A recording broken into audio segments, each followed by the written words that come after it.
What happens when daytime TV's warmest smile meets a royal who treats every question like a coronation test?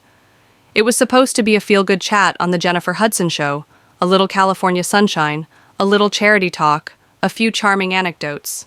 Instead, it became a slow-burn explosion. Clipped answers, sharpened tones, and one vinyl detonation that sent Prince Harry stalking off the stage while the audience tried to remember how to breathe. Buckle up. This one moves fast. The band hit a bright riff. The audience rose like a single wave, and the lights melted into that soft, forgiving glow daytime television was invented for. Jennifer Hudson glided to her chair with the glow of someone who could turn a Tuesday into a holiday. She flashed the camera a smile that made even the camera smile back. "My next guest needs no introduction," Jennifer said, voice warm as a hug. "A father, an advocate, a veteran. Please welcome Prince Harry." Applause crashed over the set. Harry emerged with that practiced half-smile, chin tipped in a way that suggested he was graciously allowing the cheers. Gray suit, open collar, posture athletic and easy. He shook Jennifer's hand, nodded at the band, and took his seat like he'd been offered a throne. "Prince Harry, welcome," Jennifer said, settling opposite him. "We are so happy to have you. How's life treating you in sunny California?" Harry's smile sharpened. "California's efficient," he said, crossing one ankle over the other. "I can get from purpose to outcome without a motorcade getting in the way." The audience chuckled. Jennifer sparkled back. "No motorcade's good for the gas bill," she teased. "What does a normal morning look like for you now?" "Normal is a word people use when they've surrendered," Harry replied lightly. "I don't really do normal, I do intentional." Jennifer's brows lifted a hair, but she let it pass with a gracious nod. "Intentional is good. You've been intentional about mental health and veteran support. Tell me about the project that's on your heart this week." Harry steepled his fingers. "I try not to confine a week to a single project, but if we must reduce it, scaling access, compressing stigma, we're moving systems, not performing for press releases." A gentle M rolled through the crowd. Jennifer kept things warm. "You've always had a way with phrases," she said. "When you talk about moving systems, what does that look like for the folks at home?" "It looks like them not needing to ask me to define it," he said with a teasing little shrug. "You know, agency." The band leader shifted on his stool. Jennifer's smile held. She folded one leg over the other as if the chair had just gotten a touch too small. "Agency is powerful," she agreed. "Let's get specific. You spoke recently about building healthier information ecosystems. What's one practical step you want viewers to try this week?" Harry nodded as though testing whether the question deserved him. "Stop reacting. Start curating. Unfollow chaos. Build your inputs like you build a home. You don't invite hecklers to your dinner table." "That's a picture," Jennifer said, genuinely charmed. "And family dinners, do they happen? What's dad duty look like in your house?" Harry's mouth quirked. "Duty is a word other people put on you. I prefer presence. I'm present. Selectively."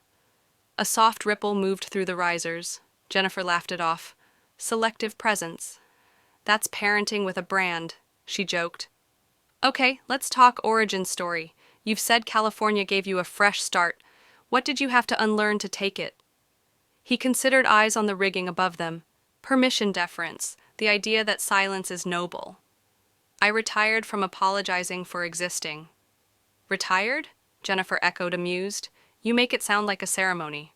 "It was," he said. "I officiated." A few scattered laughs. Jennifer slid to the next card, her tone still velvet. "You've lived under microscopes most of your life. If you could tell the public one thing they consistently misunderstand about you, what would it be?" "That I owe them access," he said, quick and clean. "Strangers ask for keys to rooms they didn't build." Jennifer nodded, still kind. "Fair, but sometimes access helps people understand the work, the why behind the headlines. For example, your foundation impact speaks." He cut in, smiling. "People who need the press release aren't close enough to the work." Another murmur. Jennifer let her hands rest on her knee, palms open, the universal signal of good faith. "Let me frame it a different way. Is there a moment, a veteran you met, a message you received that reminded you why you're doing what you're doing? There are many, he said. I tend not to convert them into daytime. Clips. The sentence landed like a velvet hammer. The audience went quiet, then restarted itself with cautious applause. Jennifer's smile never moved, but something behind it did. Understood, she said gently. We don't need names. Just hard. Folks at home love hearing the human part. It gives them courage for their own day. Harry tilted his head. Courage is not a broadcast segment, Jennifer. It's a decision. True, she said, but sometimes a story is the spark for that decision. He met her eyes, or sometimes a story is a siphon. The cameras found Jennifer's face, still sunshine, now with clouds moving in fast. She pivoted, soft, smart. Let's try this. You've talked about boundaries. What's a healthy boundary you wish you had set earlier?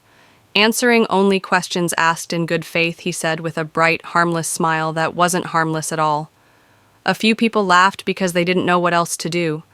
Jennifer's lashes lowered and lifted. Reset. Okay, she said warmly. Then here's a good faith question.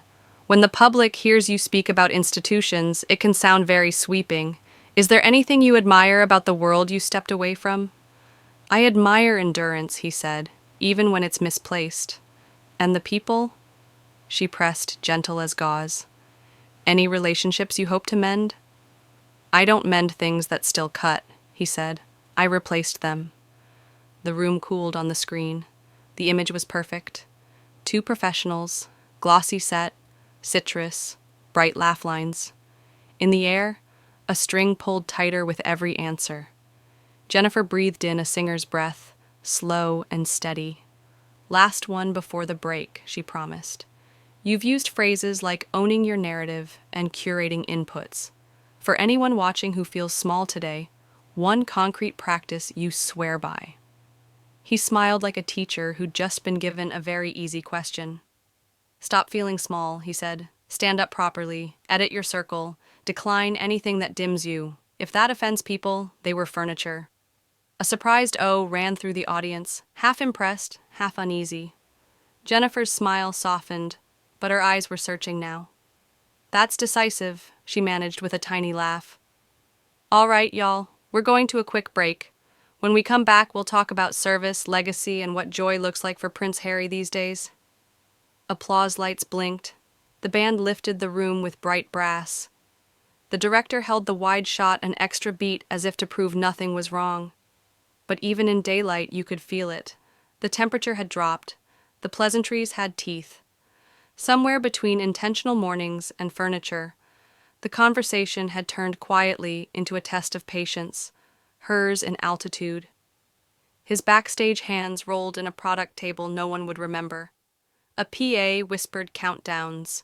Jennifer adjusted her cuff and smiled into the middle distance the way professionals do when they decide to salvage a moment with grace. Across from her, Harry sat like a man convinced grace was something other people owed to him. They would come back from commercial with the same smiles. The questions would still be soft around the edges, but everyone in the building could feel it now. The tug of a current moving fast under the surface, dragging this bright little boat toward sharper water. The lights came back up. The band faded and the cameras rolled again. Jennifer Hudson's smile returned soft and practiced, but the air carried an invisible static. She clasped her cards lightly, leaned forward just enough, and delivered her next line with velvet ease. So, Prince Harry, let's talk about service, she began. Your grandmother, Queen Elizabeth, often spoke about duty as the highest calling. What does service mean to you now in this new chapter of your life? Harry's lips curled into something that wasn't quite a smile. Service, he echoed. People love to dress that word in ceremonial robes. For me, service is choosing not to waste time. If I invest in something, it's because it deserves me. A murmur rippled through the audience, half admiration, half unease. Jennifer, ever gracious, nodded slowly. That's an interesting way to put it. So, what kind of service projects feel worth your time these days? Harry leaned back, clasping his hands behind his head as if the chair were a throne. ones that move the needle, not ribbon cutings, not photo ops, systems, big levers. If people don't understand the scale, that's their limitation, not mine. Jennifer blinked, keeping her smile steady. Of course, sometimes the small stories matter too, don't you think? A single veteran helped, a single child given hope. He cut hers off gently but firmly. Hope is sentimental, transformation is measurable. I prefer metrics to feelings. The odd hadn't shifted again. Frowning, Jennifer adjusted her posture, letting his words pass without resistance. All right, she said warmly. Let's shift gears a bit. People love to see your human side. You've mentioned driving your son to school. What's one parenting moment that stuck with you lately? Harry chuckled, but there was no warmth in it. Parenting moments are private currency. I don't spend them here. Jennifer's jaw tensed, but her voice stayed calm. Fair enough. But even a small anecdote, maybe something that made you laugh. Harry tilted his head. I'll give you this. I laughed yesterday at how obsessed everyone seems with trivial details of my life. That's enough of an anecdote, isn't it? A few uneasy chuckles filtered through the room. Jennifer's smile flickered but returned. Well, the public feels connected to you. That's why they're curious. It's admiration. Really? Harry raised a brow. Admiration is just another word for projection. They don't know me. They know an image. If they admire, it's because I mirror something they wish they had. The tension tightened further. Jennifer glanced at her cards, then carefully set them aside. She decided to trust her instincts. You've often spoken about mental health. That's something very personal to many of us. What advice would you give someone out there who feels like they're struggling right now? Harry's tone softened, but the arrogance lingered. Stop waiting for advice. Advice is dependency dressed up as wisdom. Take action. Get up. Change your inputs. No one's coming to rescue you. A gasp rippled through the front row. Jennifer's hand twitched slightly, but she smoothed it into her lap. That's very direct, she said gently. But sometimes people need encouragement, not just tough love. Harry shrugged. Encouragement is a crutch. People like you hand it out to keep audiences clapping. I prefer truth. The applause light blinked, but only half the audience obeyed. The other half sat stiff, unsure whether they were supposed to clap at all. Jennifer drew a deep breath. Prince Harry, she said, her voice carrying a note of steel beneath a silk. I believe truth and kindness can live in the same sentence. Don't you? Harry leaned forward at last, eyes fixed on her. Kindness is optional. Clarity is not. That's why I left where I left. Too many smiles, not enough honesty. The studio fell silent. Jennifer held his gaze, her smile still there, but stretched thinner now. Well, she said softly, we do appreciate honesty on this show. Even when it stings, the audience gave tentative applause. The director signaled for a break, but Jennifer waved it off with a quick smile, determined to keep going. One more before we pause, she said. What brings you joy these days? Just pure, simple. Harry's answer came like a hammer wrapped in velvet, not having to answer questions like these. The audience gasped audibly. Jennifer froze, her smile faltering for the first time. For a heartbeat, she didn't move. Then, with a professionalism honed by years of stage lights and scrutiny, she lifted her chin and gave a soft laugh. Well then, she said, we'll be right back after this break. The cameras cut to wide. The music swelled, but the tension didn't fade. It sat there thick as smoke, promising that what came next would not be a return to sunshine, but a descent into something far darker. When the cameras came back, Jennifer's smile returned, polished and luminous, but her eyes carried the faintest edge of steel. The audience leaned forward, sensing the undercurrent. Prince Harry sat opposite her, relaxed in posture, but with an unmistakable air of superiority, as though every question were a nuisance rather than an opportunity. Welcome back, Jennifer said smoothly. We're here with Prince Harry talking about life, service, and perspective. She glanced at him with warmth, then leaned in slightly. So, Harry, let's talk about your book. It became a global bestseller almost overnight. What do you think resonated most with readers? Harry smirked, tugging at his cuff. Resonated? I suppose people finally got to hear something other than palace-approved fairy tales. I gave them truth, not bedtime stories, and people are tired of bedtime stories.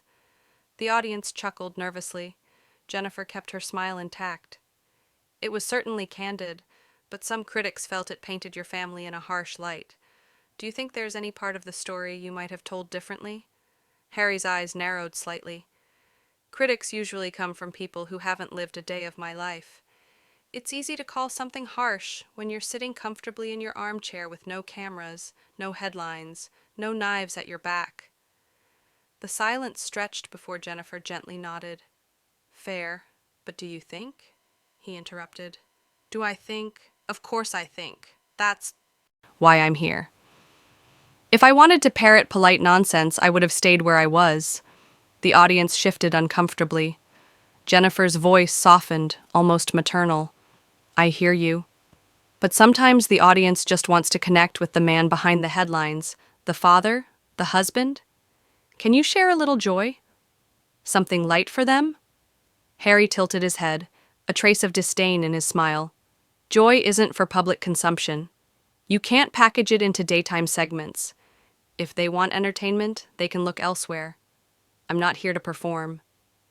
Jennifer exhaled slowly through her nose. She kept her tone steady. All right, then.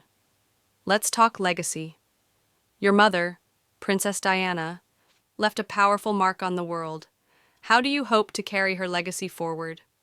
Harry's posture stiffened. By not letting her story be reduced to anecdotes on a talk show couch. The audience gasped. Jennifer's smile faltered for half a second before she recovered.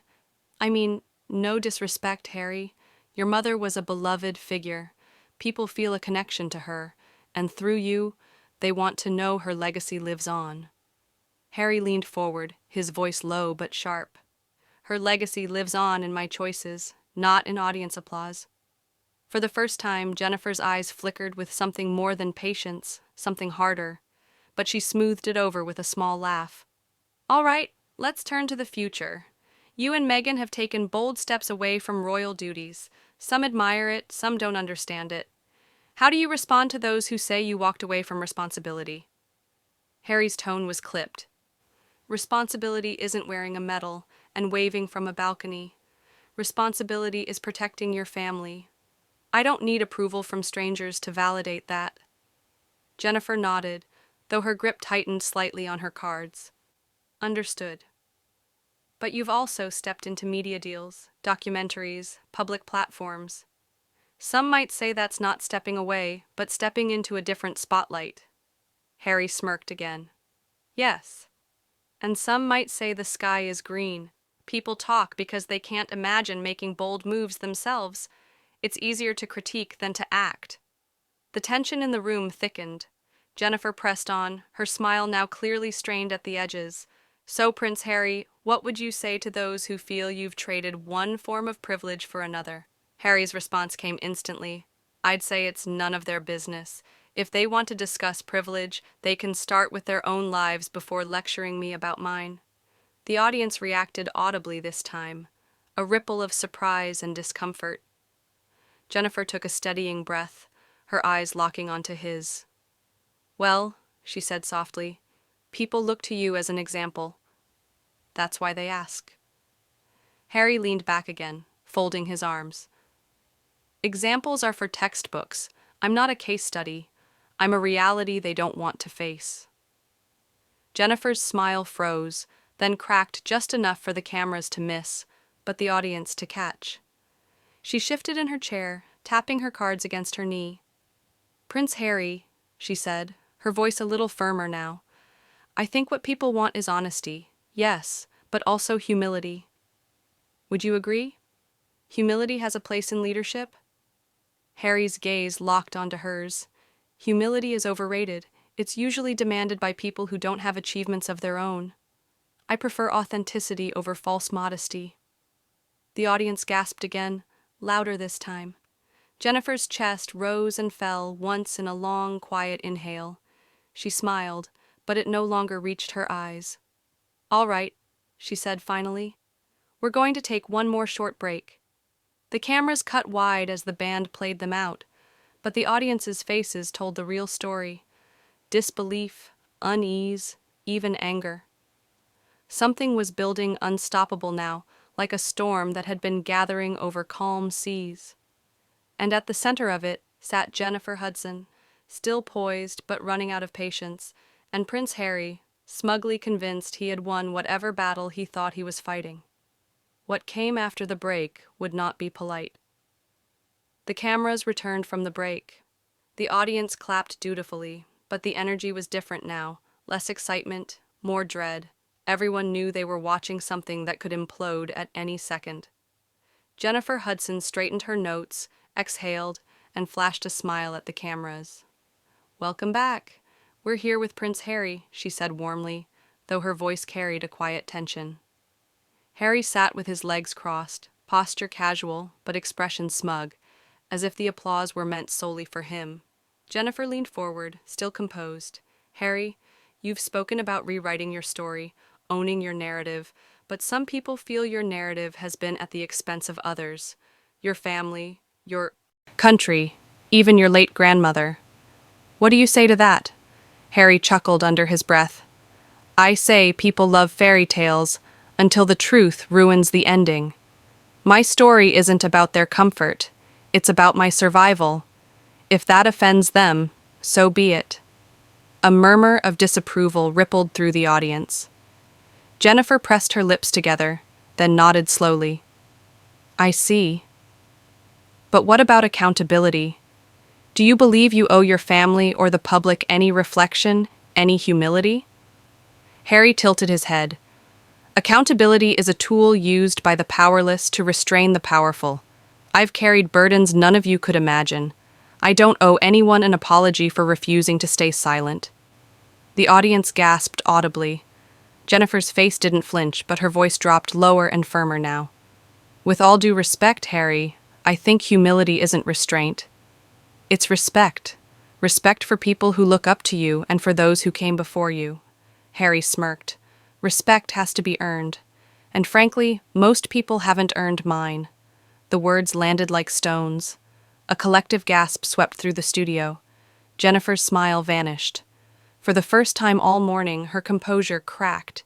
She leaned forward, eyes sharp as glass. "You know what, Harry?" she said, her voice no longer velvet, but still. "Enough. You've sat here acting like every question is beneath you, like every person in this room owes you reverence. But let me remind you, you're not in a palace anymore. This isn't Buckingham. This is real life." The audience erupted in cheers and applause. Harry's smirk faltered, replaced with a flash of anger. Jennifer pressed on, her voice rising. "You talk about service, but all I hear is arrogance. You talk about survival, but all I see is entitlement.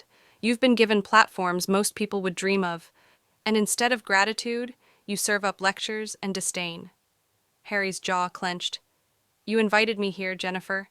If you didn't want honesty, you shouldn't have asked." Jennifer shot back instantly. "Honesty isn't the same as condescension. You've insulted the viewers, dismissed the struggles of ordinary people, and acted like you're still a prince in command. But here's the truth. You're not. You walked away, and the world kept turning without you." The crowd roared. Harry's face reened. He started to respond, but Jennifer's voice cut through unyielding.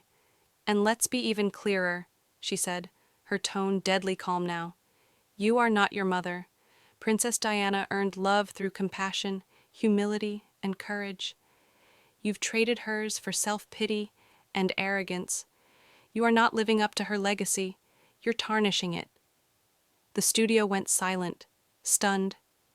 Harry's eyes glistened, his composure cracking for the first time.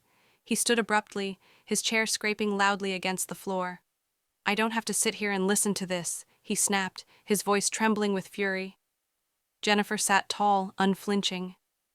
"Then don't. This interview is over." Security stepped discreetly forward as Harry ripped off his microphone. The cameras caught every movement, his flushed face, his clenched fists, the audience's shocked stares. He stormed toward the exit, muttering under his breath, At the door, he turned back for a split second, his eyes burning with wounded pride, then disappeared off set. The audience erupted, some clapping, some gasping, others too stunned to move. Jennifer sat perfectly still, her chest rising with a deep breath. Then she turned to the camera. "Ladies and gentlemen," she said, her voice calm but resolute. "Sometimes respect has to be demanded, and today was one of those times. We'll be right back." The band struck a note, the lights dimmed, and the screen faded to black. What began as a warm welcome had ended in a televised implosion. Prince Harry leaving in disgrace, Jennifer Hudson standing tall, and daytime TV history being written in real time. And that's how Prince Harry's sit-down with Jennifer Hudson spiraled into one of the most dramatic daytime TV moments ever. What started as polite conversation ended with accusations, a walk-off, and a studio audience left in shock. What do you think? Did Jennifer go too far, or was Harry's arrogance finally too much to ignore? Let me know in the comments below.